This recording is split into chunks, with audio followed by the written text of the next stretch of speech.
صلى على النبي المصطفى وعليه وصحبه وسلم عشرا تكن كمن لمسكين وهب دار ألوف من دنانير الذهب ثم أتى بختمة مستحسنة وحج واعتمر في كل سنة وأنه أرض القسمة أو اشترى جنة ربه رواه من درا ñaan googu am na téere bu ma traduire ñu ko wax Masaalikul Jinaan téere l'islam la du pour qaadi du pour tijaan du pour murid pour l'islam rek la ñaan yooyu ma nga ca traduire ko ci français transcrire ko sax ku ferul ijji ci arab boo jàngee français boo ko ubbee da nga gis ñu transcrire ko ba nga mën koo lire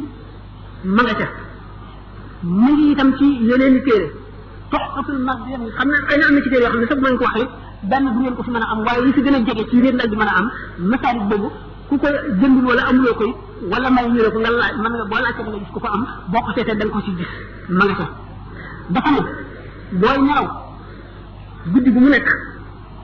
na nga jàng fatiha ñeenti yoon jàng suurat Lixlaas ci ñetti yoon mën ngeen a jël ñett sax fi mu nekk léegi baaqiyaatu saalihaat mooy li nga xam ne wax mooy jullee ba noppi jullit bu ne da nga ko def te dig nañu àjjana ci képp ku ko matal mu ngi ci risaala fi naa bi saydin baaqiyaatu saalihaat mooy subhanallah walhamdulillah wala ilaha illa wallahu akbar ñeent yooyu la ñeent yooyu nga def ko ñeent yoon subhanallah walhamdulillah wala akbar wala ilaha illa subhanallah rabbil akbar wala akbar ba muy ñeent yoon astaghfirullah al azim alladi la ilaha illa huwa al hayyul qayyum mu ngi ci wër ci jaam yi fukki yoon اللهم صل على بدر التمام اللهم صل على نور الغرام اللهم صل على شفيع في جميع الغمام اللهم صل على مفتاح دار الظلام فك da nga mel ne ko saraxe ñeenti junni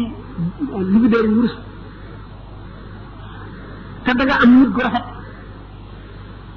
te da nga am tiyaa day koo xam ne ak mu ne da nga aji umra te ci nit gu rafet ngay deexee te yow ma xiyam képp koo tooñoon wala koo amee woon xaq sa borom mooy féeteel moom fay ko yow nga felang lu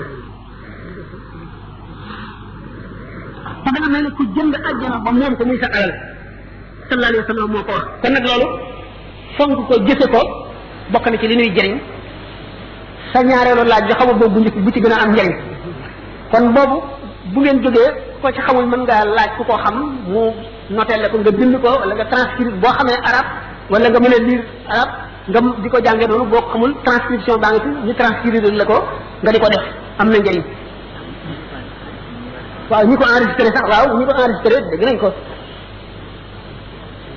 waaw waaw wax na dégg dégg